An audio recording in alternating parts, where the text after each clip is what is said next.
संपूर्ण देशातून झुरळं बाहेर पडली आहेत आणि झुरळांना पाठिंबा मिळतो आहे. हे सरकार लोकशाहीवादी अजिबात नाही. लोकशाहीवादी असतं तर या झुरळांना घाबरून त्यांनी मोर्चाची परवानगी नाकारली नसती. सोनम वांगचूक यांना जोर जबरदस्तीनं सफेद पडदे लावून उचलून इस्पितळात नेलं नसतं आणि सरकार या आंदोलकांना सामोरं गेलं असतं. त्यांचा विषय समजून घेतला असता आणि धर्मेंद्र प्रधानचा राजीनामा घेऊन या देशाच्या युवा पिढीचं समाधान केलं असतं. पण सरकार तरुणांचा अंत बघताय. तरुणांच्या बाबतीमध्ये जी कठोर भूमिका घेतलेली आहे ती अत्यंत चिंताजनक आहे. हजारो लाखो तरुण जंतर मंतरला जमलेले आहेत, सरकारच्या विरुद्ध घोषणा देत आहेत. सरकारच्या हातात असतं तर या हजारो तरुणांच्या मागे त्यांनी ईडी लावली असते. मी तर असं आवाहन केलेलं आहे आत्ता मगाशी, संसदेवर मोर्चा नेता येत नसेल तर या मोर्चाचा मार्ग ईडी हेडक्वार्टरच्या दिशेने न्यावा. या देशाच्या बर्बादीमध्ये या ईडीचा सगळ्यात मोठा हातभार आहे. देशविरोधी कारवायांमध्ये ईडी सहभागी आहे. त्याच्यामुळे संसदेबरोबर या ज्या गुलाम झालेल्या संस्था आहेत, मग सुप्रीम कोर्ट असेल, ईडी असेल, त्यांच्या दिशेनं सुद्धा हा मोर्चा नेला पाहिजे. तुम्ही सुप्रीम कोर्टाला गुलाम म्हणताय? होय. सुप्रीम कोर्ट जर गुलाम नसतं तर राष्ट्रहिताचे निर्णय दिले असते आणि संविधानानुसार या देशातले निर्णय झाले असते. तुम्हाला कंटेम्पची भीती वाटत नाही? मला अजिबात भीती वाटत नाही. कंटेम कशा करता? या देशातली प्रत्येक संविधानिक संस्था ही मोदी शहांची गुलाम आणि घरगडी म्हणून काम करते. यात आता काय लपून राहिलेलं नाही. तसं असतं तर जर सोनम वांगचूक यांच्या उपोषणाची दखल घेऊन त्यांना इस्पितळात घेऊन जा हे जर सांगू शकतात सुप्रीम कोर्टचे किंवा हायकोर्टाचे लोक, तर मग सरकारला ते निर्देश देऊ शकतात, या मुलांचं म्हणणं ऐकून घ्या आणि त्यांचं समाधान करा आणि मग हे उपोषण सोडतील. उद्धव ठाकरेंनी देखील शिवाजी पार्कामध्ये आंदोलन केलं, तर त्याच्यावरती गिरीश महाजन असं म्हणतात की त्यांनी त्यांचा पक्ष वाचवावा म्हणून अशा पद्धतीने टीका करतात. अरे तुम्ही तुमच्या चड्ड्या वाचवा. लोक रस्त्यावरती उतरले, झुरळं बरं का, तुमच्या हाफ चड्डी शिरतील. बरं, हे अंधभक्ताच्या पलीकडली ही स्टेज आहे. हे जी तुम्ही याची नावं घेताय ना, ही अंधभक्ताच्या पुढली स्टेज आहे. देशात काय चाललं आहे? हजारो तरुण रस्त्यावरती उतरले आहेत. नागपूरमध्ये हजारो तरुण उतरले आहेत. पुण्यामध्ये झालं आहे. महाराष्ट्रात ठिकठिकाणी होत आहे.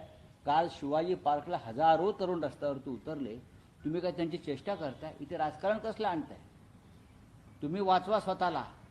लोक रस्त्यावर तुम्हाला कपडे काढून मारतील अशा प्रकारचं वातावरण या महाराष्ट्रात आणि देशात सुरू आहे. मिस्टर गिरीश महाजन सगळ्यात करप्ट माणूस या महाराष्ट्रातला, सगळ्यात करप्ट, आणि झुरळं त्याच्या मागे आता लागणार आहेत. तर काल सोनम वांगचूक यांच्या पतीने दिल्ली उच्च न्यायालयामध्ये अपील केलं होतं. त्यांच्या पतीचे उपचार हे खासगी रुग्णालयात करावे. बघा, ते त्यांचं अपील फेटाळलेलं आहे. त्याच्यावरती आता फार चर्चा न केलेली तरी ठीक आहे. हिंदी सुप्रीम कोर्ट तुम्ही म्हणताय ज्या पद्धतीने गुलाम पद्धतीने वागताय, तुमचे 6 खासदार देखील खरं तर एकनाथ शिंदेकडे गेले. त्यांच्याकडे खरं तर गटाला आता मान्यता देण्यात आली आहे संसद. नाही, लोकसभेचे अध्यक्ष असतील, राज्यसभेचे सभापती असतील, सुप्रीम कोर्ट असेल, ईडी सीबीआय सारख्या संस्था असतील, राज्यपाल असतील, निवडणूक आयोग असतील, हे सगळे सत्ताधारी पक्ष खास करून मोदी शहांचे गुलाम झाले. आणि म्हणूनच जंतर मंतरला जे एक प्रचंड आंदोलन सुरू आहे हे या गुलामगिरीच्या बेड्यात तोडण्यासाठी आहे. पण आजपासून पावसाळी अधिवेशन सुरू होते. विरोधी पक्षाची काल बैठक पार पडलेली आहे. सर्वपक्षीय बैठकीला देखील बैठक झाली. काय नक्की अजेंडा असणार आहे? आता पुन्हा 10 वाजता मीटिंग आहे. मी त्या मीटिंगला निघालो आहे. ती मीटिंग संपल्यावरती आम्ही निर्णय घेऊ जंतर मंतरवर जाण्याचा. काल all party meeting Supriya Sule ज्यावेळेस बाहेर पडल्या त्यावेळेस त्यांनी राजनाथ सिंगांच्या पाया पडल्या. खरं तर सातत्याने राष्ट्रवादी काँग्रेस शरदचंद्र पवारांच्या पक्षाचा डिलिमिटेशनवरचा स्टँड जो आहे तो कुठेतरी धुसर होताना पाहायला मिळतोय का? गेल्या नाही, मला असं आहे की हा त्यांची पक्षाची भूमिका असेल वाकण्याची, आमची नाही. बोलिए. तुम्ही सर, तुम्ही संसद असं मार्च जो म्हणता है पुलिस टेलीविजन अलाउ नहीं करेगी, हर जगह बैरिकेडिंग कर रखी है, किस तरीके से देखते हैं आप? पुलिस, सरकार, खास करके प्रधानमंत्री और गृह मंत्री जी 56 इंच की सीना वाले लोग ये बच्चों से डर गए हैं. ये बच्चों से पूरी तरह से डर गए हैं, हताश हैं. उनको समझ में नहीं आया कि क्या होने जा रहा है और क्या होगा और आगे क्या होने वाला है. ये जो कॉकरोच जनता पार्टी है उनको लगा कीड़े मकोड़े की तरह हम उनको ख़त्म कर देंगे, लेकिन नहीं. ये कॉकरोच जंतर मंतर पर हजारों की लाखों की तादाद में आज है. पूरे देश में बड़े बड़े शहरों में इस आंदोलन का समर्थन हो रहा है. कल मुंबई में सबसे बड़ा आंदोलन हो गया है शिवाजी पार्क में. उद्धव ठाकरे जी, आदित्य ठाकरे जी, हम सब लोग हजारों लोग थे, बच्चे थे, स्टूडेंट थे. पुणे में हो गया, महाराष्ट्र में, नागपुर में हो गया है. हाँ, और हर जगह पर हो रहा है. आप क्या करोगे? आप इतने जो लाखों लोग बाहर आ रहे हैं उनके ऊपर आप ईडी लगाओगे या सीबीआई पीछे, उनके पीछे सीबीआई लगाओगे? अगर सरकार के हाथ में होता तो जंतर मंतर पर बैठे हुए हर व्यक्ति के अगेंस्ट वो ईडी की कार्रवाई करते, लेकिन अब मुमकिन नहीं है. मैं तो ये कहूँगा, अगर संसद मार्ग के ऊपर हमको मोर्चा की परमिशन नहीं मिल रही है तो ये ईडी हेडक्वार्टर और सुप्रीम कोर्ट की तरफ ये मोर्चा जाना चाहिए. ये दोनों संस्थाओं ने देश का बहुत बड़ा नुकसान किया है. हाँ, राष्ट्र का नुकसान किया है. सर, दिल्ली हाईकोर्ट ने तो ये बोला है कि आर्बिट्रेरली नहीं उठाया गया है और नहीं, ठीक है, आप न्यायालय की बात न्यायालय के पास रहने दो. और जो बच्चे आप जंतर मंतर पर बैठे हैं, हर बच्चा नेता है, उनको कोई नेता नहीं. सर, सोनम वांगचुक की पत्नी ने काफी गंभीर आरोप लगाए कि जो पोटेशियम कम होने की बात की थी वो सरासर झूठ है. उन्होंने ब्लड टेस्ट भी कराए हैं.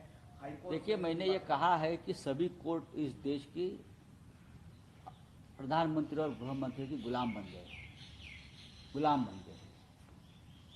ये बहुत गलत बात है देश के लिए, लोकतंत्र के लिए, हमारे फ्रीडम के लिए. सब गुलाम बन गए हैं. और इसीलिए तो हजारों की लाखों की संख्या में बच्चे और उनके माँ बाप जंतर मंतर पर आकर खड़े हैं. धूप है, कभी बारिश है, लेकिन हटे नहीं. हटाने की बहुत कोशिश चल रही है. ये लोग डर नहीं रहे हैं, तो हमारे जैसे है, न डरेंगे. सर, आपको क्या लगता है कि इस बार ये फंक्शन कर पाएगा मॉनसून सेशन जो है पार्लियामेंट का? अभी से ही ऐसा लग रहा है कि मॉनसून क्या रहा है पार्लियामेंट में? हर पार्टी को खरीद लिया है मोदी और शाह ने. तो पार्लियामेंट में बचा क्या है? पार्लियामेंट में जो एक गरिमा होनी चाहिए थी अपोजिशन की, वो तो नहीं बची है. हर पार्टी को खरीद लिया है, हर पार्टी को.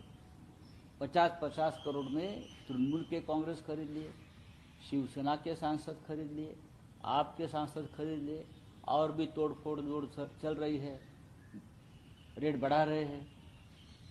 तो ये किसी पार्लियामेंट की गरिमा उसे नहीं कहते ना. अगर अपोजिशन को आप कमज़ोर कर रहे हो, अपोजिशन को खरीद रहे हो दबाव से, तो क्या पार्लियामेंट में रखा है?